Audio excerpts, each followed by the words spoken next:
It's Friday, the 8th of November, 1605. After months of plotting and intrigue, the conspirators behind the infamous Gunpowder treason are trapped at Holbeck, a house near Stourbridge in the Midlands. Surrounded by armed men from Warwickshire and Worcestershire, those inside know that there is no escape and that their doomed plot to destroy Parliament and kill King James I has failed.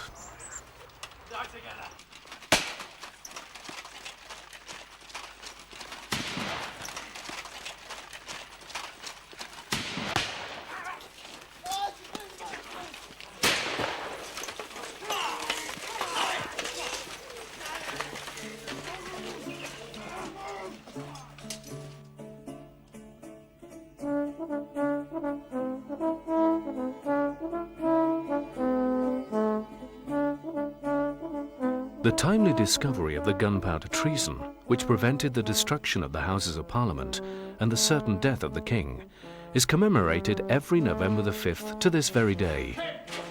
By the lighting of bonfires and the symbolic burning of the evil Guy Fawkes, people all over Britain celebrate, perhaps unwittingly, the defeat of the spectacular plot by Catholic fanatics to overthrow the Protestant King James I. The story of the plot is a fascinating one and contains enough dark intrigue to satisfy the most demanding lover of mystery and suspense. Perhaps now, at this great distance, we are unable to fully understand the fanatical religious devotion for which men would willingly give their lives. But when the vehicle for their piety is an enterprise so futile and so plainly foredoomed to failure, it is surely possible to feel at least a little sympathy for the unhappy plotters. The seeds of Catholic discontent were sown as far back as the turbulent reign of that colourful monarch, King Henry VIII, the first English king to break with Rome. His disagreements with the Pope over the annulment of his marriage to Catherine of Aragon were to lead directly to the establishment of the Church of England. Sweeping and fundamental though these changes were, the Reformation of the Church was prompted by primarily practical considerations and by the need to secure a male heir to the throne, something that the unfortunate Catherine had failed to provide. There is strong evidence to suggest that Henry's manipulation of the Church never altered his true beliefs, and that when he died in 1547, he did so as a Catholic. However, his son Edward VI, who succeeded him when only 9 years of age, became intensely interested in religion and theology and strongly supported the new Protestant ideas which were being zealously pursued by Archbishop Cranmer. It was only upon the untimely death of the 16-year-old Edward in July 1553 and the eventual succession to the throne of Mary I, the daughter of Catherine of Aragon, that major religious problems began to surface. England, of course, hadn't remained Church of England since Henry VIII. Each one of Henry's children, Edward, Mary, Elizabeth, goes in a different religious direction. Edward VI goes much further Protestant than his father had done. But Edward's sister, Mary, swings right back to Catholicism and, of course, persecutes. And persecutes on what, by English standards, is a very large scale. There are something like 300 burnings. Now, this is terrible, and each one was a horrid agony. You have to remember, burning is much more horrible in England than it is in Spain because of the climate. On a hot day, you're gone like that. On a wet day in Oxford, you can be smouldering for 2 hours before you're dead, as Bishop Ridley was. He was burned away below the waist, whilst his body above was entirely untouched. It was indescribable and horrible. Unfortunately, a heartless persecution achieved little except to alienate and harm the cause of the Catholics. For by 1558, when Mary died, Protestantism was still strong in England and on the continent, to which place she had exiled over 800 men. When Mary was succeeded by Elizabeth I, daughter of Henry VIII and Anne Boleyn, the vexed problem of religion was confronted boldly. In 1559, the Act of Supremacy re-established the Church of England with the Queen as its supreme governor, which heralded the start of Elizabeth's policy of moderate Protestantism. Needless to say, this found little favour with Catholics or Puritans, who craved a return to the extremes of Edward VI and the fanatical Cranmer. Elizabeth, however, was not a religious bigot and had no time for persecution and bloodlust. She insisted only that the new religious laws, her laws, were strictly adhered to. Most Catholics were prepared to bide their time during Elizabeth's long reign, particularly while she remained childless, for the strongest claimant to the English crown was Mary, Queen of Scots, a Catholic. Their hopes, however, were ended with the confused execution of Mary at Fotheringay Castle in 1587, an act from which the Queen sought to disassociate herself, but which clearly fueled simmering Catholic discontent. The arrival of the Scottish King James I upon the throne initially brought new hope for the Catholics.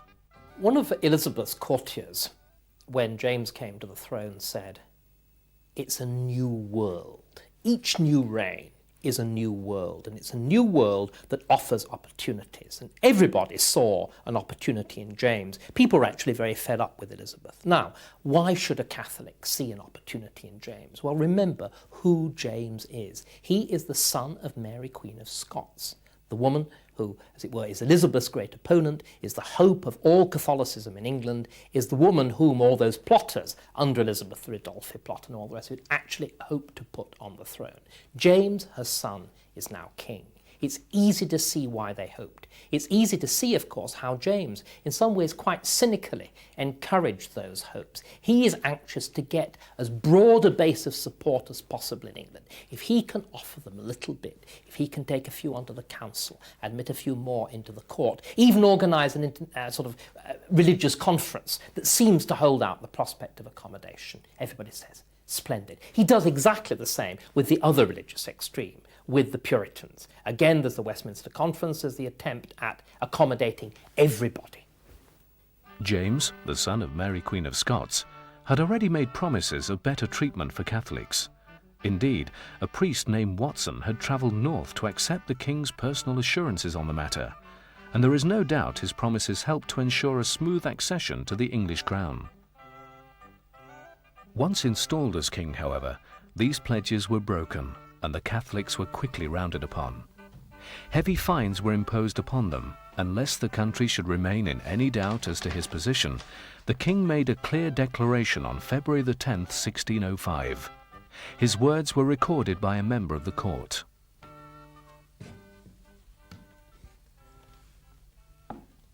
Today, being Sunday, the king made a long and vehement apology for himself in the council chamber against the papists, who flatter themselves with a vague hope of toleration, declaring that he never had any such intention, that the mitigation of their payments was in consideration that none of them had lifted up his hand against his coming in, and so he gave them a year of probation to conform themselves.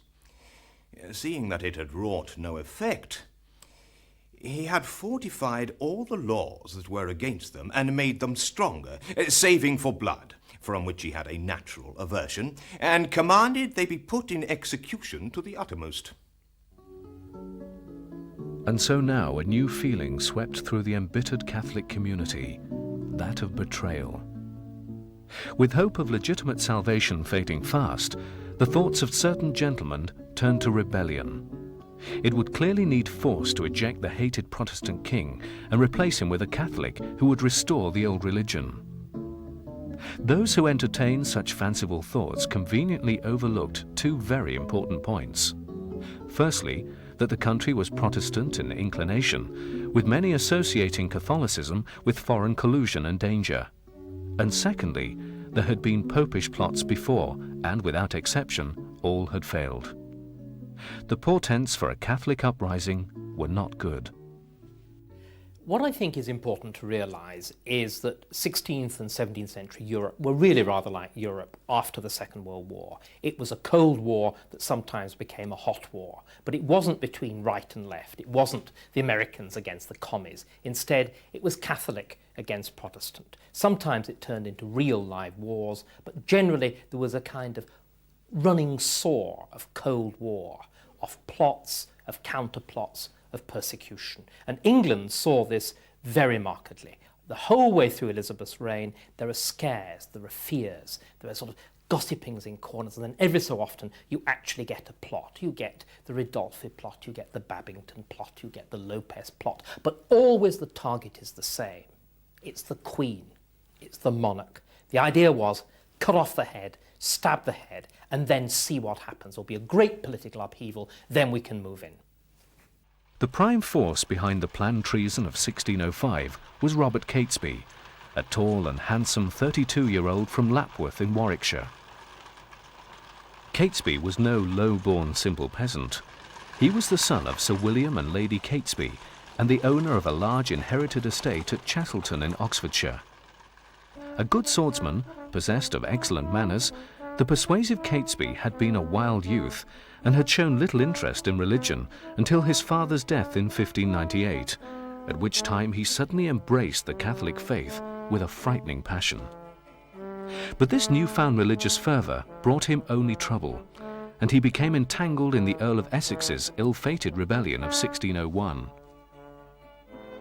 The affair saw Catesby taken prisoner, and although he was spared for his part in the affair, he had to sell his estate to pay the resulting £3,000 fine.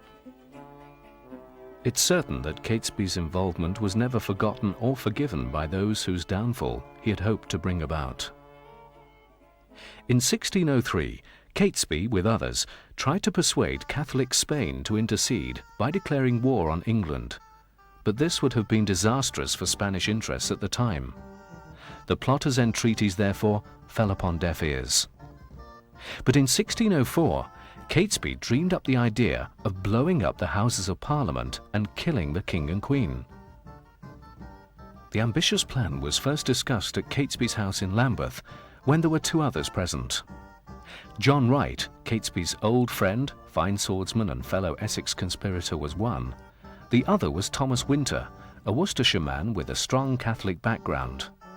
Winter was a good soldier, of whom it was written, "He was of such a wit and so fine a carriage and of pleasing conversation. He was strong, comely and very valiant. About 33 years old, his means were not great, but he lived in good sort and with the best." Futile as it may appear now, the Gunpowder Plot was certainly not the brainchild of feather-brained adventurers. Famously, of course, the plot was an attempt to blow up the opening of Parliament. It was to fill the cellars of the House of Lords with gunpowder, the great painted chamber, and at which point, if the gunpowder had gone off, you would have caught the king, you'd have caught the judges, you'd have caught everybody. Why? Because England is really unique in Europe in the degree of its centralisation. All its political life, then, as now, concentrates in this tiny little area of Westminster. Just up the street was Whitehall Palace, where the king lived. Just down the street, a little bit further south on the river, is the huge complex mass of the Abbey, where the king is crowned and where all his ancestors lie buried. And then next to it, there's the old royal palace of Westminster, which by that point was really the complete governmental centre. Everything was there, which is why, if the plot had been so successful, it would have been so devastating. Not only Parliament meets there, the law courts meet there, the Exchequer is there, the royal treasures are stored there, everything would have gone. It wouldn't only have removed the personnel, it would have removed the symbolic heart of English government. The basic plan agreed, it was decided that Winter should journey to the Netherlands, there to enlist his friend Guy Fawkes, who was on a visit there with John Wright's brother, Christopher. Guy Fawkes, the son of William and Ellen Fawkes, was born at York in 1570 and lived at the house seen here, close to the magnificent Minster. Surrounded by Catholicism from his youngest days, it is not surprising that by the age of 20, Fawkes was an ardent and committed Catholic. In 1592, he became a soldier and saw action at Calais and Nieuwpoort, where he was wounded, having fought bravely. Fawkes the soldier made steady, if unspectacular, progress in his chosen profession. There were now 4 determined men privy to Catesby's daring plan, to which was eventually added a 5th, the well-connected but volatile Thomas Percy, steward to the Earl of Northumberland. At 46, Percy was by far the oldest of the plotters, but his privileged position among the elite was thought to be vital to the success of the plan. And so, fortified by their faith and an unquenchable belief that their murderous scheme would give birth to the new Catholic Britain, the five met at a house in London. There, they all swore a solemn oath. You shall swear by the Blessed Trinity and by the sacrament which you now propose to receive, never to disclose the secret that shall be proposed to you, directly or indirectly, by word or deed, nor to desist from the execution thereof, until the rest shall give you leave. Having taken the oath, there was no going back. The daring game of life and death had truly started. And a game is exactly what the entire enterprise became. The Gunpowder Plotters were unknowing players in the plans of the most influential man in government of the day, Robert Cecil, the King's clever and powerful Secretary of State. Son of William Cecil, Queen Elizabeth's Lord High Treasurer, and the man responsible for the government secret service, the 42-year-old had succeeded Francis Walsingham in 1590. The astute Cecil surrounded himself with the men eminently qualified to oversee the security of the state. An impressive system of government spies was initiated, and for the first time, terrible instruments of torture were used to obtain confessions. Implements such as the rack were introduced, upon which a man would be stretched lengthways until his limbs were dislocated, causing terrible pain and suffering. I think we find it very difficult to understand why religion and why religious intolerance should be so important to people. We're used to an ideal of a multi-ethnic, infinitely tolerant society. They weren't. Remember, their range of experience was very, very much smaller than ours. There was nothing like forms of popular entertainment. The church, in a sense, was everything. It was a medium of news. It was what you did on Sunday. It was an ordinary person's means to education. So religion and religious experience and religious belief is absolutely central. I'd even want to go a little bit further. If you look at parts of the world or races or religions that take themselves more seriously and earnestly than Christianity, they tend to be much more intolerant. Look at Northern Ireland. Look at what's going on in Bosnia. Look here with so-called Muslim fundamentalism. These are people who take religion seriously. Our tolerance is in itself a product of not taking religion very seriously. And there's something else too. Again, we tend to think nowadays of being British as something that's defined by being born here or by ascription to a vague set of beliefs about being nice and friendly and understanding. They thought differently. You weren't only Protestant, you were a member of the Church of England. Everywhere in Europe, your nationhood and the religion that you belonged to were actually joined together. And in England, it was particularly strong. What Henry VIII had done when he created the Church of England was really to create a form of religious nationalism. You identified being English, not only with being Protestant, but with being Church of England Protestant. And whenever you went into the church, what did you see? You didn't see, as you see in a modern church, a crucifix and a Christ. You saw the royal arms. You saw the Queen's badges. You identified your religion very directly with the Queen, with the monarch, with the king, the ruler of England. For Robert Cecil, a plot against the king was positively to be welcomed. The previous Catholic plots had been clumsy, ill-considered affairs which presented little danger. However, their discovery could, if handled correctly, offer a marvellous opportunity to actually strengthen the position of the crown. By showing Catholics as murderous plotters, their dastardly plans miraculously thwarted, their cause could be massively damaged, particularly if the doomed men could be persuaded to repent their sins before their journey to the scaffold. There was nothing like a happy ending to a successfully stage-managed public crisis to convince the public that God and justice had sided squarely with the king and the Protestant faith. The whole affair was the equivalent of a huge modern-day photo opportunity. We shall see how skillfully Robert Cecil manipulated the men who intended to carry out the Gunpowder Plot, for it was to all intents and purposes exactly what he needed. Strong but controlled action was required to quieten the rising growl of Catholic discontent. What better than this, a futile plan with treacherous intent? The clever Cecil, now created the Earl of Salisbury, worked in dark, mysterious ways, the master of secrecy. He devised a method to root out Catholic treason, a highly organized system which involved spies called discoverers, who would move in Catholic circles, gleaning tidbits of information, collecting names and noting any activities which would interest Salisbury and his friends. Rather like modern-day network marketing, a discoverer would doubtless have had his own spies and informers in his pay. In this way, government contacts were spread everywhere. In the claustrophobic and tight-knit world of early Stuart London, it was surely impossible for a spectacular plot such as the Gunpowder Treason to progress very far without one of them hearing of it. And so we come to the last major player in this Stuart tragicomedy, in the doubtful person of William Parker, who lived between 1575 and 1622. Parker's history and background before the events of 1605 were, to say the least, checkered. His past was impeccably Catholic, his upbringing devout. Married to the daughter of Sir Thomas Tresham, a man who had been imprisoned for recusancy, he attended Oxford with Tresham's son Francis, of whom more later.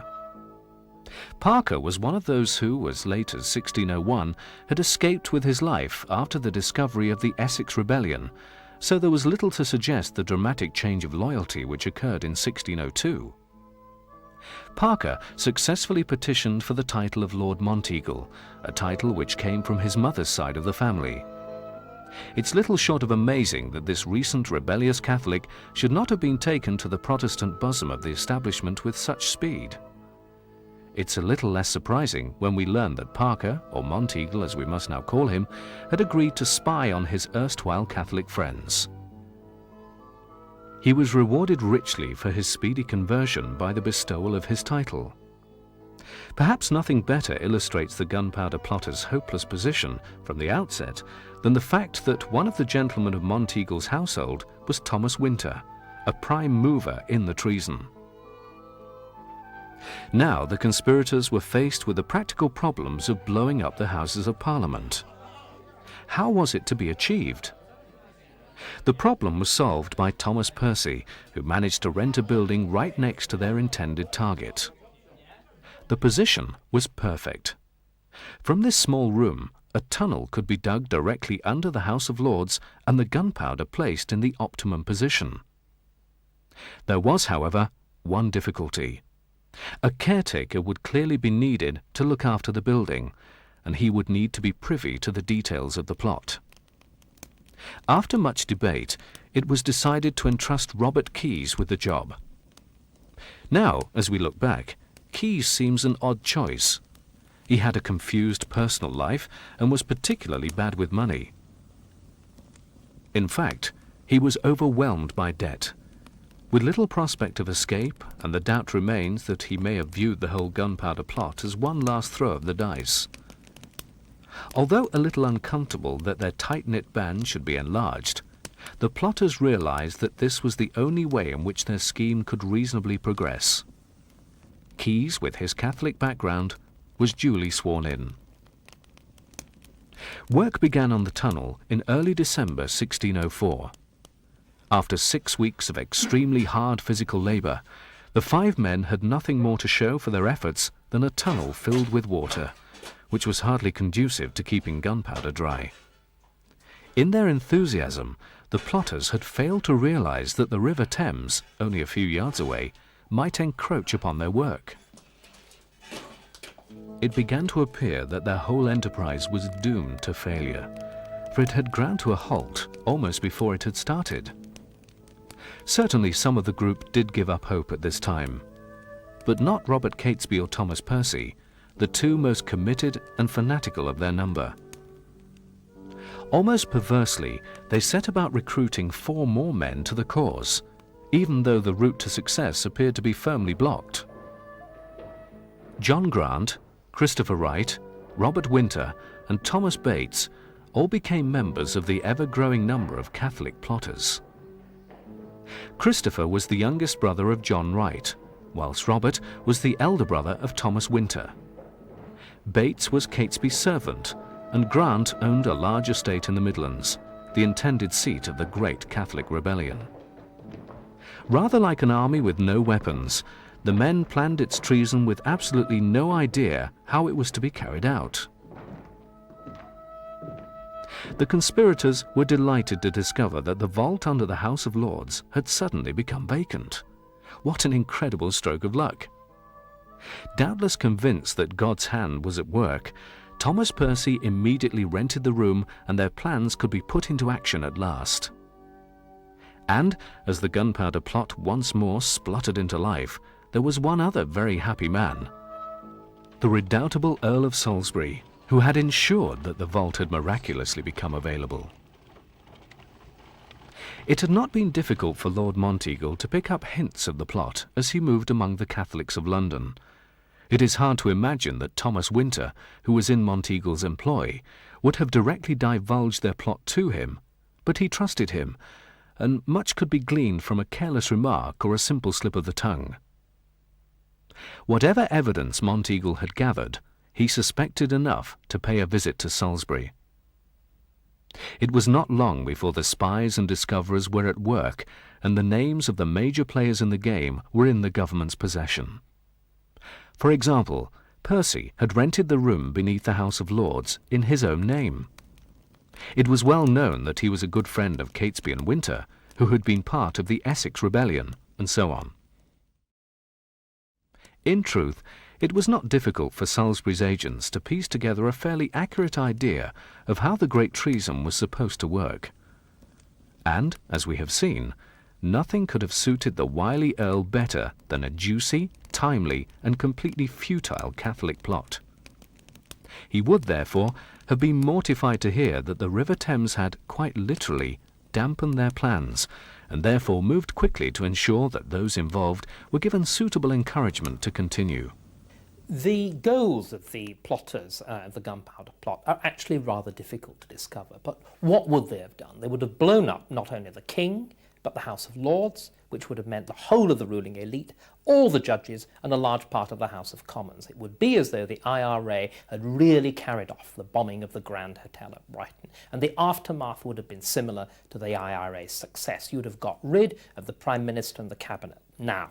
Then you would have got rid of the king and the whole top section of the political elite. There would have been a world open for opportunity. The power structure would have gone. They would have been able to step in, they hoped, perhaps with foreign help, and bring about a new world for Catholics. During the next few weeks, the finer details of the treason were put in place by the plotters. Bases were set up in the Midlands, the areas of the intended uprisings, in the homes of the sympathisers. One of these was Coton, a house close to Stratford-upon-Avon, which belonged to Thomas Throckmorton. Another was Holbeck near Starbridge, whose owner was Robert Catesby's friend, Stephen Littleton, and which was to be the scene of a later drama. There was also a rented house at Clopton, again near to Stratford-upon-Avon. Guy Fawkes was the man given the responsibility of actually firing the gunpowder beneath the House of Lords on the day of the state opening of Parliament. And it was over this crucial act in the drama that disagreements soon surfaced. It became obvious that if the explosion were to have the desired effect, some lords known to have Catholic sympathies would have to perish alongside the hated Protestant king. Men such as Lord Arundel, Lord Mordaunt and Lord Montague would all have to die, for on such an important occasion as this, their lordships were summoned by royal command and needed the king's permission to be absent. There was no other way, unless those who the would-be assassins hoped to save could be gently and subtly tipped off. There were several dissenting voices as this idea was put forward. Catesby, for one, thought it madness to issue a caution to anyone, be he friend or foe. However, he eventually relented, probably for the sake of harmony within the group, and ironically, it was Catesby himself who tried to warn Lord Monteagle to absent himself from the House of Lords on the day of the opening of Parliament. Lord Monteagle himself remembered the scene. Upon the Tuesday before All Saints' Day in the Savoy, I met Mr. Robert Catesby, with whom I had a few words of compliment, and he said to me these words or the like: "The Parliament, I think, brings your lordship up now." Whereupon I answered to this effect, and in these words as nigh as I can remember: "No, surely, but it will be on Monday next, unless my Lord Treasurer do obtain me his Majesty's licence to be absent, of which I am in some hope." Then he said to this effect: "I think your lordship takes no great pleasure there." Whereupon I assented, and so, after a word or two, I parted from him. There is perhaps something touchingly tragic that the prime mover in the Gunpowder Plot, Catesby, should have attempted to save the life of the man who was one of the greatest dangers to the plot. So complete was the control exercised by Salisbury during the treason that he even planned the day upon which the foul deed would be thwarted, Tuesday, the 5th of November, the day believed by the king to be his lucky day. The news that the Parliamentary Assembly was to be on the 5th of November made some of the conspirators very nervous indeed. It was, after all, the second delay announced by the government. The original date had been as long ago as February. It was only the reassurances of the ever-optimistic Thomas Winter which soothed their frayed nerves. He reported nothing amiss as he moved about as usual in government circles, frequently seeing Salisbury as he did so. He could discern no tension or fear. In fact, nothing out of the ordinary, and certainly nothing to suggest they should abandon the plot. The delay was, however, too much for Thomas Percy, who at some point during October completely lost his nerve and decided to give himself up and betray the entire enterprise. He hoped that by naming his fellow plotters and by outlining in detail their intentions, he would be shown clemency. Who knew how far the government's gratitude would extend towards the man responsible for preventing the death of the king? This, of course, was the last thing the Earl of Salisbury wanted. He had not spent months meticulously planning and stage managing the plot and its discovery, only to have it ruined at the last moment by one of the plotters having an attack of the jitters and confessing all, like a child caught with his hand in the sweetie jar. No, when the Gunpowder Plot was discovered, it would be discovered in the proper way. And so, somehow, Salisbury managed to avoid seeing Percy, whose repeated requests for an interview were expertly fielded by the Earl's staff. Lord Salisbury was too busy. Lord Salisbury was away. Lord Salisbury was unwell. Hard as he tried, Percy was unable to see the Earl, and was therefore unable to betray his fellow conspirators to the only man who might reward him for his trouble. Perhaps Percy should have cut his losses and fled the country then. For reasons we shall never know, he decided to stay on and carry on with the plot. The Earl of Salisbury had decided that the plot would be revealed via an anonymous letter to Monteagle. The letter was not to contain any overt statement of fact, but was intended to insinuate and suggest, to warn obliquely of some terrible danger. It was also written in a heavily disguised handwriting.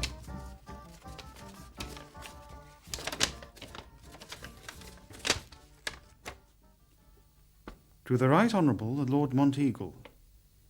My Lord, out of love I bear to some of your friends, I have a care for your preservation. Therefore I would advise you, as you tender your life, to devise some excuse to shift your attendance at this Parliament. For God and man hath concurred to punish the wickedness of the time. And think not slightly of this advertisement, but retire yourself into your county, where you may inspect the event in safety. For there be no appearance of any stir yet. I say they shall receive a terrible blow, this Parliament, and yet they shall not see who hurts them. This council is not to be condemned, for it may do you good, and can do you no harm, for the danger is past as soon as you have burnt this letter. and I hope God will give you the grace to make good use of it, to whose holy protection I commend you. Salisbury's careful plan had worked perfectly. The letter was eventually handed to King James.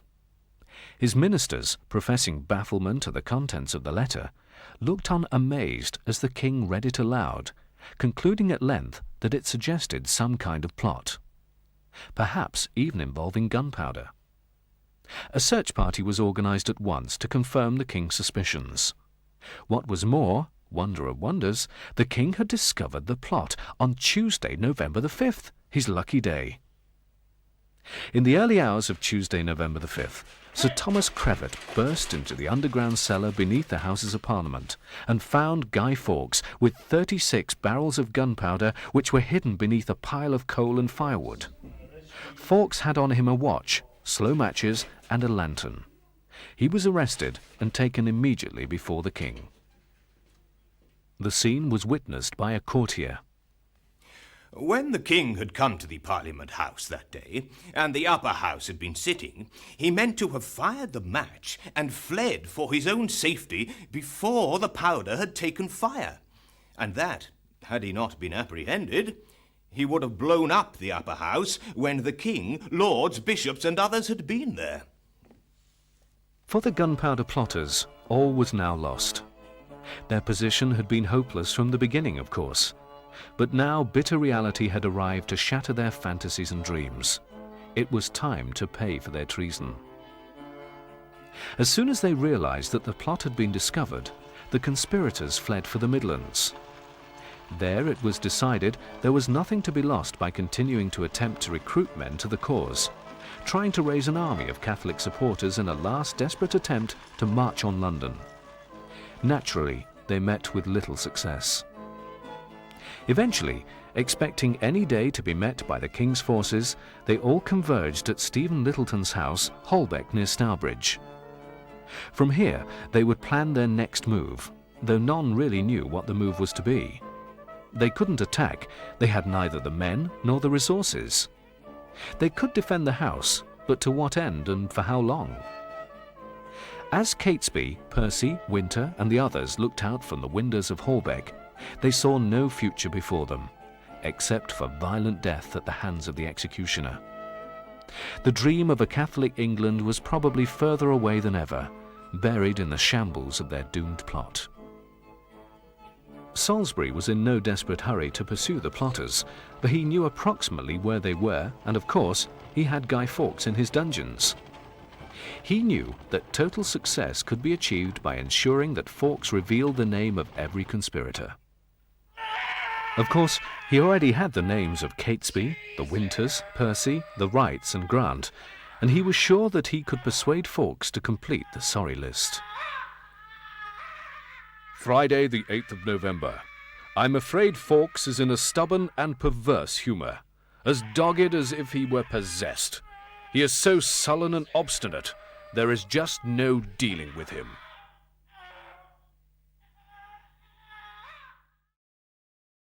Guy Fawkes, of course, after the failure of the plot, was taken to the Tower and he was tortured. The warrant for his torture is actually written in King James's own hand, and where the instruction is to apply the uttermost tortures, it's written in Latin, ab immo, to the uttermost. Now, it's important we realise that a king actually had to give the instructions. If we go to London now, what's the first thing that every boy or girl wants to see? Oh, it's the London dungeon and the instruments of torture and the rack and the thumbscrew. Most of those instruments of torture come from continental Europe, particularly from the Netherlands and from Germany. And they do so because torture, whatever you may think from the London dungeon, whatever you may think from the experience of Guy Fawkes, is very unusual in England. It's normally only employed in cases of high treason, or indeed when they manage to find Catholic priests. Guy Fawkes suffered for 5 days, until, racked with pain and thoroughly broken, he named his fellow plotters. His signature on the statement bears shocking witness to his physical condition. As we see here, it is barely legible. His friends, however, had hardly taken advantage of his bravery. They were still hiding at Holbeck. And so the final action was played out. On Friday, the 8th of November, The sheriffs of Warwickshire and Worcestershire, with their armed men, surrounded Holbeck. It was almost a symbolic end to the whole gunpowder treason when Robert Catesby and Thomas Percy burst into the courtyard together. "Stand by me, Tom, and we will die together," cried Catesby, brandishing their swords defiantly. The two men stood back to back, and soon their lives were ended by the deadly musket fire of the sheriff's marksmen.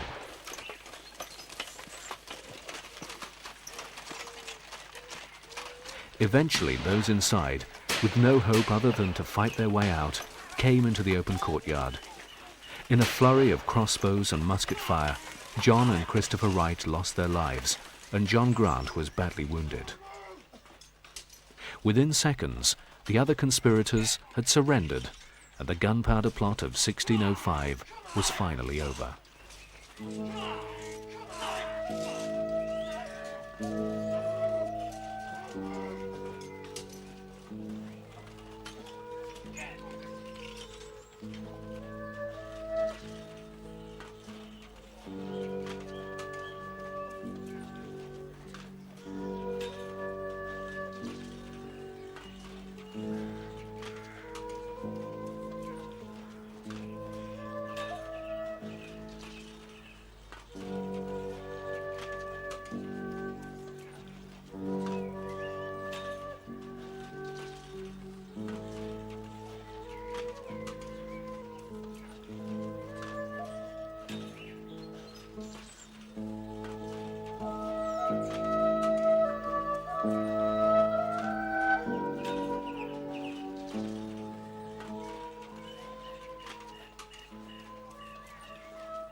I think that the result of the failure of the Gunpowder Plot cuts in many different directions. For most English Catholics, it came as no surprise. It simply reinforced them in their view that they steer as far clear of politics as possible, that they lead decent, sensible lives, they get on with their neighbours, and hope basically that they won't be interfered with. And to a large extent that was exactly what happened. Apart from paying fines for not attending church, apart sometimes from losing control of the education of their children, they by and large continued their everyday lives. The Gunpowder Plot, its failure, the existence of the plot, made no difference whatever to James's own personal attitude toward leading members of the council, toward leading members of the court, who were known, and he knew them to be, crypto-Catholic. They continued to be in as much favour as they ever had been. There's something else too that's even more surprising. James got more and not less fond of Catholics as the reign went on.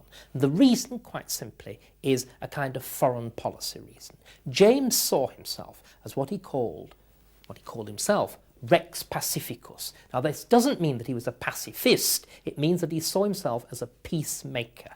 He saw himself and England as occupying a middle ground between the extremes of Roman Catholicism on the one hand and the extremes of Protestantism on the other. So what we've got to do is to put into the picture a king who doesn't just say, God, these awful people have tried to kill me. He says, indeed, these awful people have tried to kill me, and very unpleasant things happen to them, to anybody who can be associated with them. But the broad movements of policy, both at grassroots level, at the court, and at international affairs, continue with really very little change. And finally, what became of the unfortunate survivors of the plot? Those that were not killed in the dramatic shootout at Holbeck, but were captured or rounded up and brought to justice.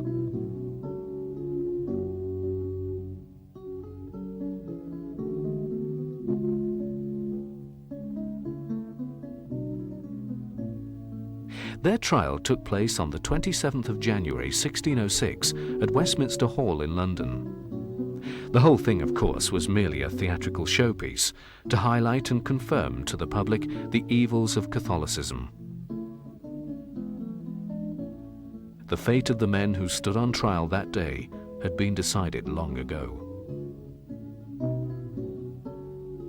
There was Thomas Winter, devout and a brilliant soldier, and his brother Robert, a reluctant recruit, persuaded along by the smooth tongue of Catesby.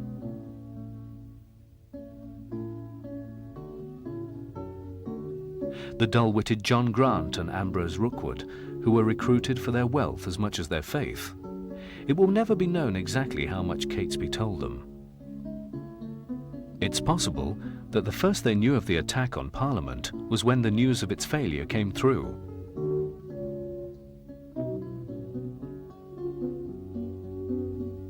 Robert Keyes, the caretaker of the first cellar, remained defiant to the end. Thomas Bates was perhaps the most unfortunate of all. He had become involved almost unwittingly as Robert Catesby's servant.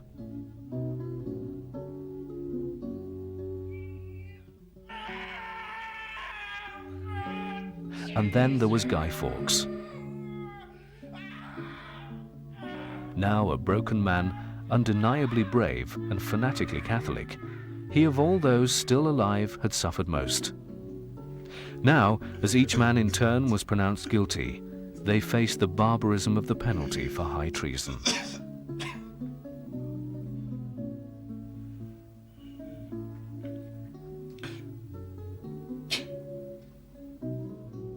Three days later, the condemned men were hanged, drawn and quartered in full view of the public.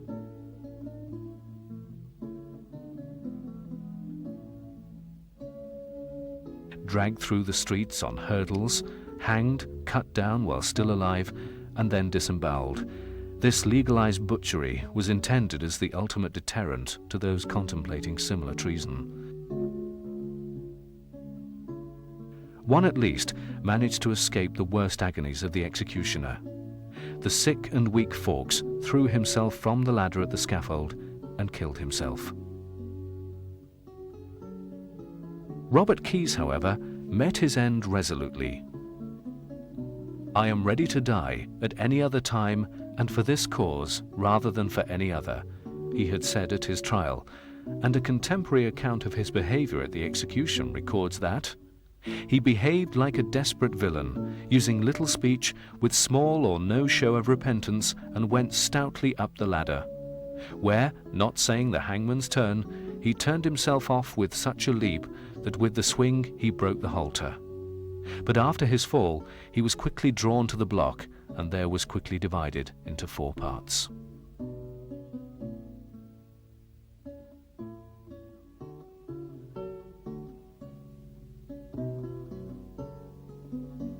None of the plotters made great speeches from the scaffold, and there were certainly no words of remorse. Only Ambrose Rookwood spoke, and he prayed God to make King James a Catholic. It is a sad thought that there was probably more chance of that happening than of the Gunpowder Plot ever succeeding in its aims.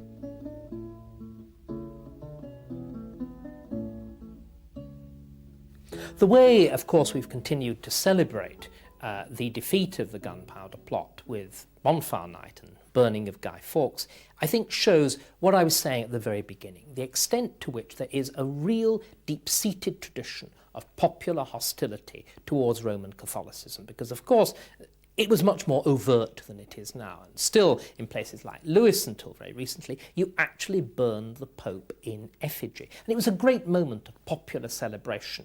And it wasn't only Bonfire Night. Bonfire Night is a thing that survived, that we know about. But any attempt at the relaxation of the laws against Catholics, any attempt at, as it were, admitting Catholics to any kind of power or whatever, tended to produce a reaction in the form of rioting. Right through to the end of the 18th century with the Gordon riots, it is an anti-Catholic mob. It's a pro-king, pro-church, anti-Catholic mob.